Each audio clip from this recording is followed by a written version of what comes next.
So before we get going, I recommend getting a pillow of some sort, or a cushion of some sort, and having something under your knees, like a blanket or a towel or something soft if your knees are sensitive.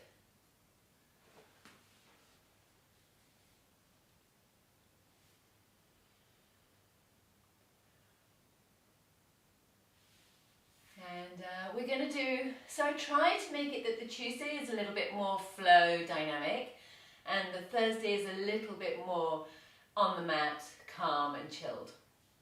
And I've woken up this morning with a slight tweak in my lower back, so we're going to address that today.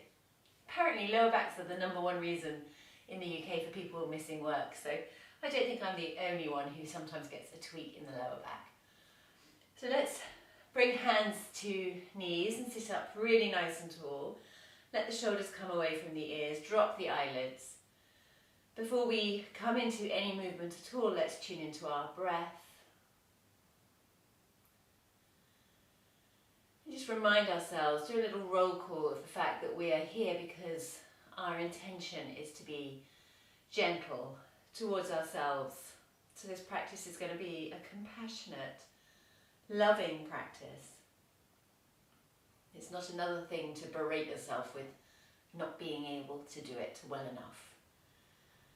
It's more of a hugging, loving embrace with yourself.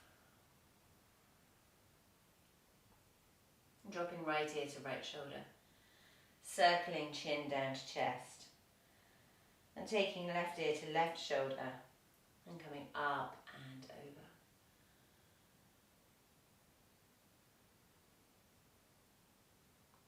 Another lovely circle.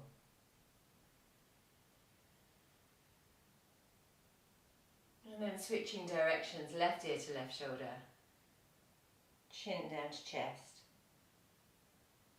right ear to right shoulder, and coming up and over.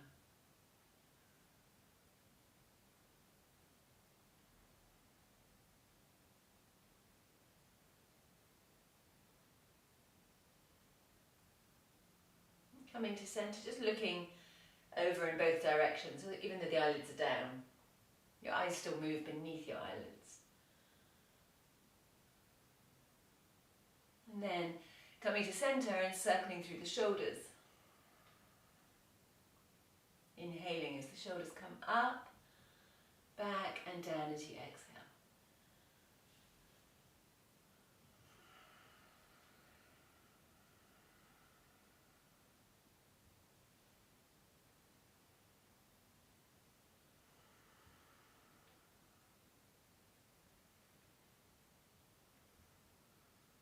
And then circling the heart. Here's where you feel that lower back.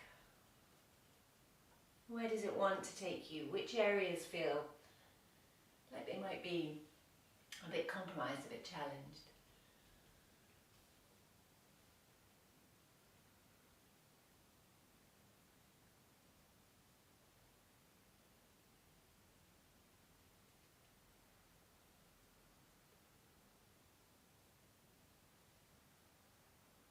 And then switching directions.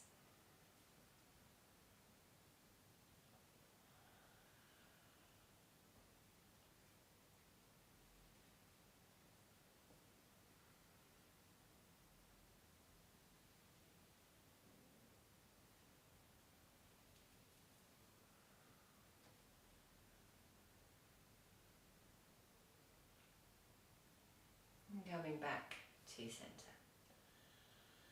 Okay, let's come onto all fours.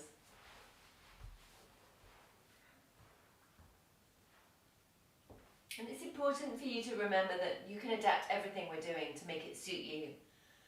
My ideas are suggestions, but your intelligence is greater than mine when it comes to your body. So overrule anything that doesn't feel right for you. Inhale as you look forwards, dipping the spine, turning the tailbone up, pulling the shoulder blades down the back. And then push the earth away through the hands and press the heart up high. Chin to chest, tailbone tucked down. Inhaling as you come back up. And exhaling as you come back down.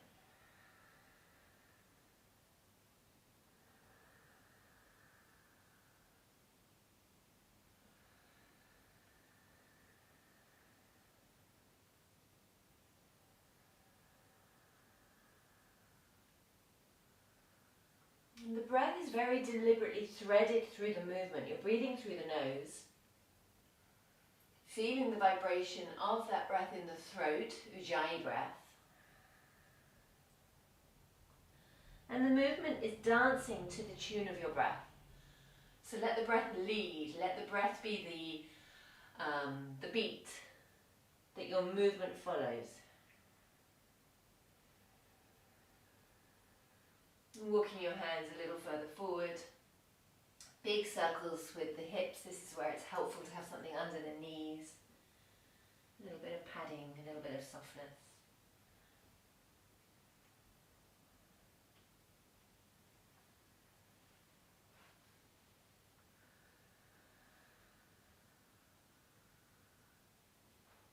And then changing direction.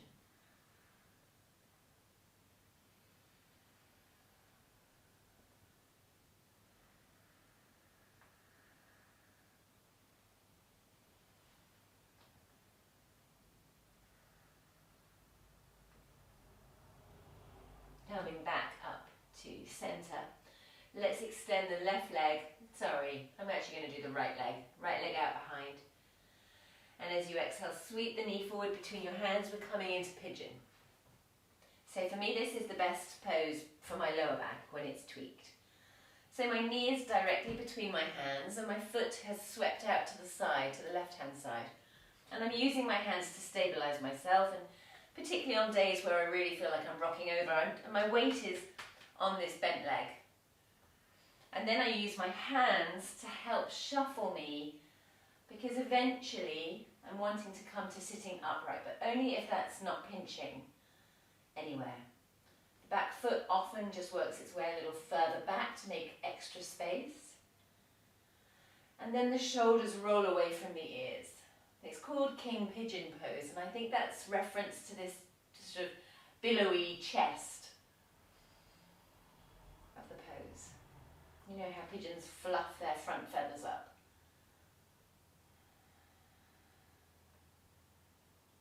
And then on the exhale, walking hands forwards, forehead to floor. Seeing where that's going to go. So often my head will come down to the floor, but not today. Each day is its own unique experience. But every practice is threaded with breath. The breath is key. In particular, the exhale.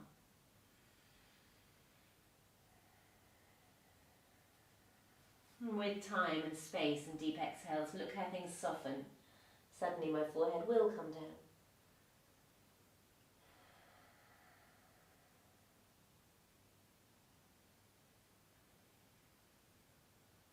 But it's not important if the forehead comes down or not. I think that is a really crucial point. It's just, you're just coming to the practice with a curious mind. How does it feel today? How can I nourish myself today? Walking your hands back in. Maybe even a gentle smile to yourself if you feel like you've got capacity to do that. And then bringing your knees back together.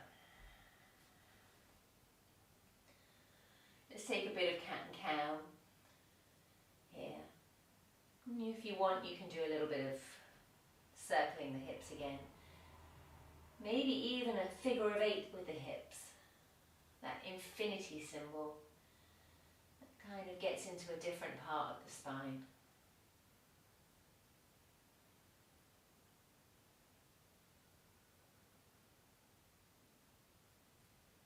And then coming to neutral, you're going to extend the left leg this time, out behind you. And as you exhale, bring the knee forward between your hands, sweep the foot across in the front of the body, coming into pigeon. So one of the things I'm loving about having 30 minutes rather than 20, when we did it this last lockdown, we only did a 20-minute practice. 30 minutes gives you space to settle into each posture. Doesn't feel like a race against time. There's space to do whatever feels right for you in that pose.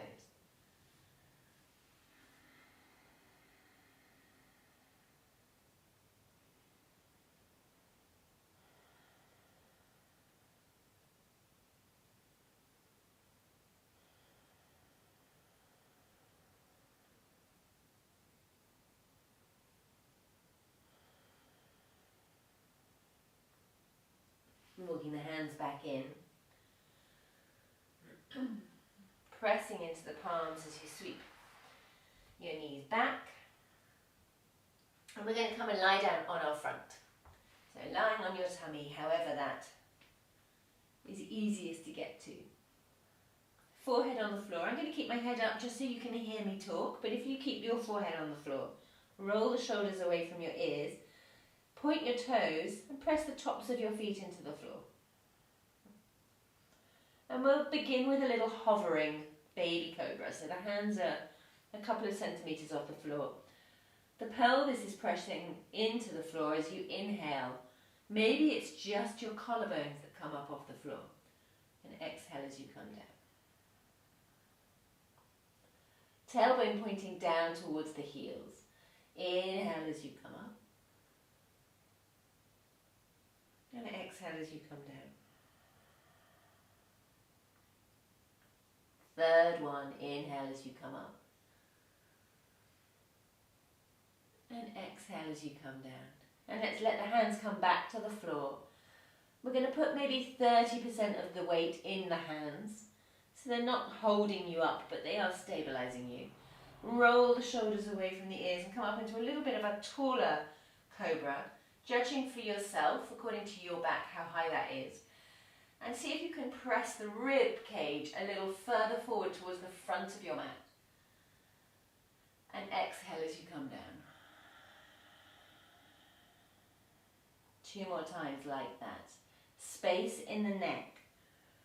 Try to avoid letting the shoulders come up towards the ears. Exhaling as you travel down. Making more space for the liver, for the kidneys, pancreas, digestion. Inhale as you come up. And exhale as you come down. At any point, if you feel you've had enough, press through your hands and sit back on your heels. And that will do the reverse movement to the spine. Otherwise, you're going to take your hands outside of your mat. Little spider fingers, so the balls of the finger press into the floor, or rather the tips of the finger press into the floor, and the palms are elevated. Circle the shoulders away from your ears. Inhale as you come up. This is intimidating cobra. And gently rock from side to side as you slowly make the journey back down towards the floor.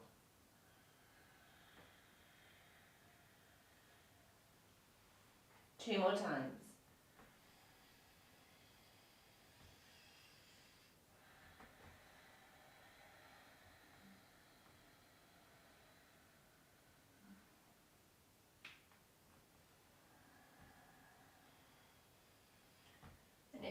Intimidating cobra dancing to the tune of the snake charmer. The snake charmer is the breath.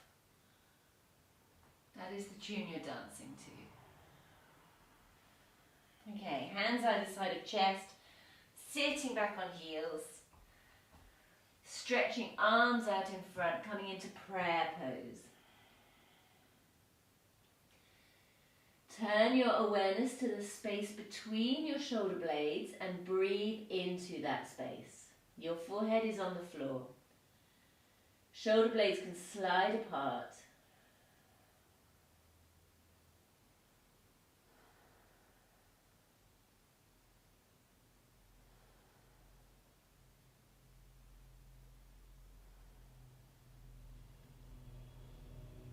Inhale as you come onto all fours, tuck the toes, let's come into a down dog and stretch out the hamstrings. A wriggly, pedally down dog. Chin towards chest, your ears line up with your arms.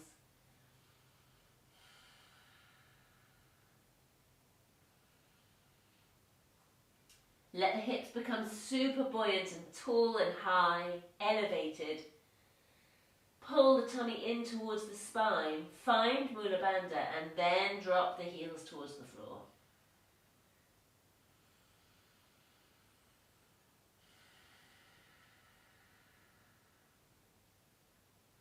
And then lowering your knees to the floor. We're going to come up to sitting on our knees. So lower backs and hamstrings have an intimate relationship, they really are. very much connected to one another. So we're up on our knees again. If you need cushioning, then that is a great way to support yourself. Bring your hands to your waist. And we're going to bring the right leg out to the side. So this pose has a very strange name, something to do with gate posts. I don't know what that's all about. Drop the hand down. Take the left arm up. There's some yogis amongst you that will know the official name. I don't. And then as you exhale, you're going to keep this left knee grounded and sweep the left arm alongside the ear, palm facing the floor. And this hand here, I mean, you can literally, actually I always think it's quite nice to do a little ballet arm, because what it does is it stops you from using this as a handbrake and it brings everything into the core a bit more.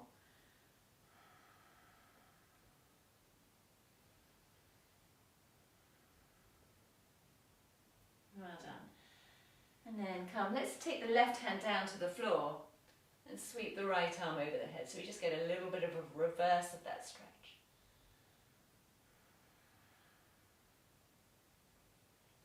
And come back to both knees.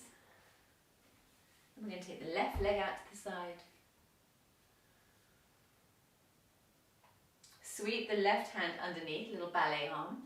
Reach the right arm up. Right knee is pressing down into the floor. Mula bandhas engaged as you exhale and come over to the side.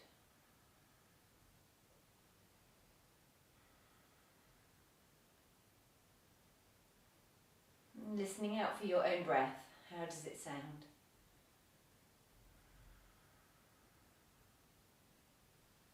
And then coming all the way back, dropping right hand to the floor, sweeping left arm over.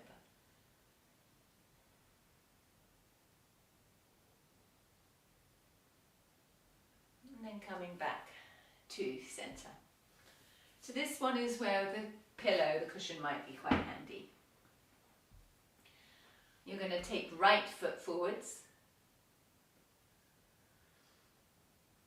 And then you're going to walk the foot across the front of the body.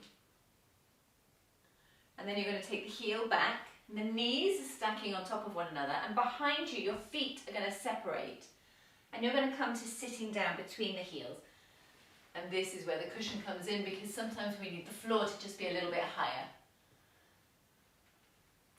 So it all depends on your hip shape, the design, the architecture of your hip. Always important to remember it bears no reflection on whether you're a good person or not as to whether you can do a yoga pose. And then holding onto your big toes, sitting up nice and tall.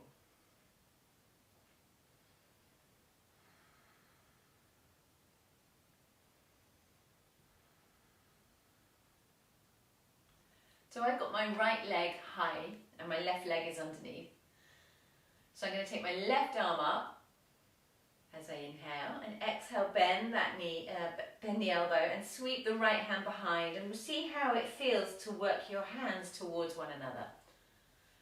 So something that often happens for me is that my chin drops and I kind of come into a bit of a slump to accommodate the hands.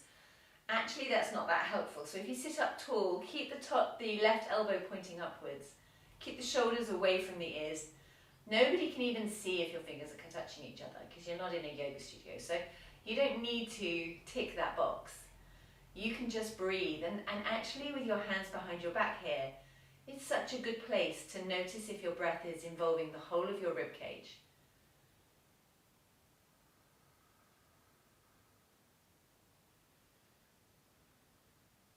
Then releasing the arms. And let's unpretzel the legs. Returning onto both knees.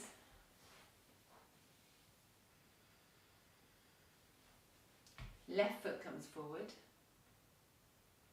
The leg walks across the front of your body, and then it shuffles back. Knees stack on top of one another. Feet separate out behind you. And you make your way down to the floor with the help of a cushion if the floor needs to be a bit higher, and then holding onto your toes.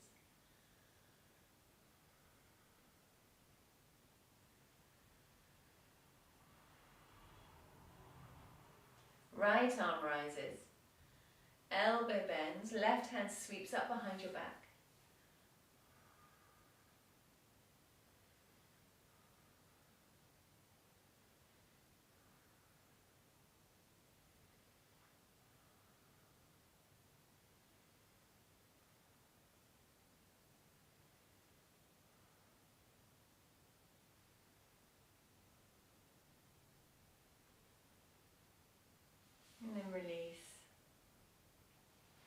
unpretzel the legs.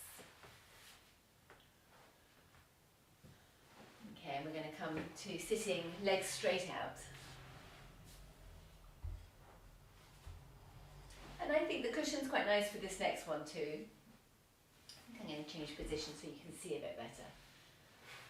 Okay, starting with the right knee, you're going to bring that in towards you, give it a hug, sit up nice and tall. And then let the knee drop out to the side, bring the sole of the foot to the inner thigh. And here's where the cushion comes in to just support that knee. And these toes, these left toes are active, the toes are pointing up, the heel's pushing away. And that creates a gravity and anchor through the left hand side. Both sitting bones are on the floor. Inhale as you reach your arms up high. And as you exhale, come into a forward bend. So some days like today, old lady yoga is going to take over. Hands are going to come to the floor and I'm just going to hover here and breathe.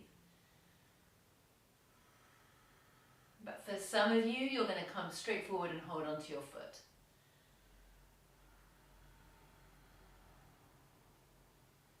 Use your exhale. Let the bones, the tendons, the muscles settle. And that happens with a deep breath.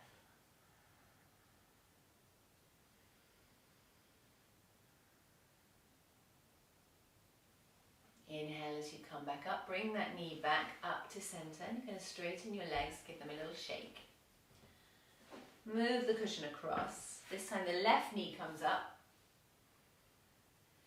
Sole of foot comes to inner thigh. Inhale as you reach your arms up tall. And as you exhale, come forwards.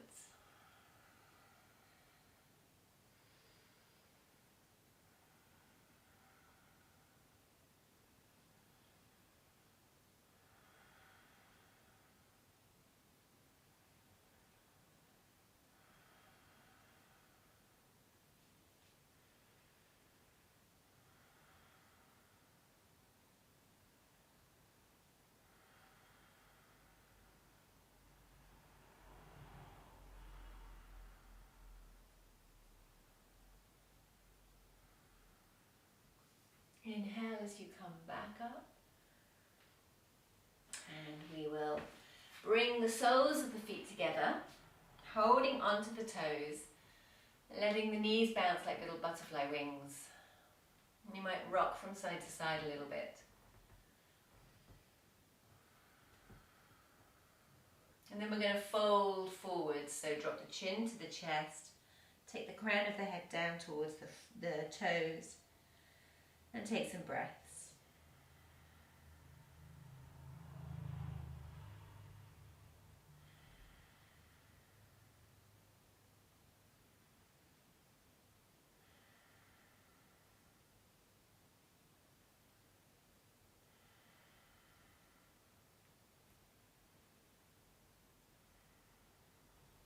And then coming back up, bring the knees together, separate the feet apart. Let your hands come behind you, fingers pointing towards sitting bones, and we'll just drop knees from side to side.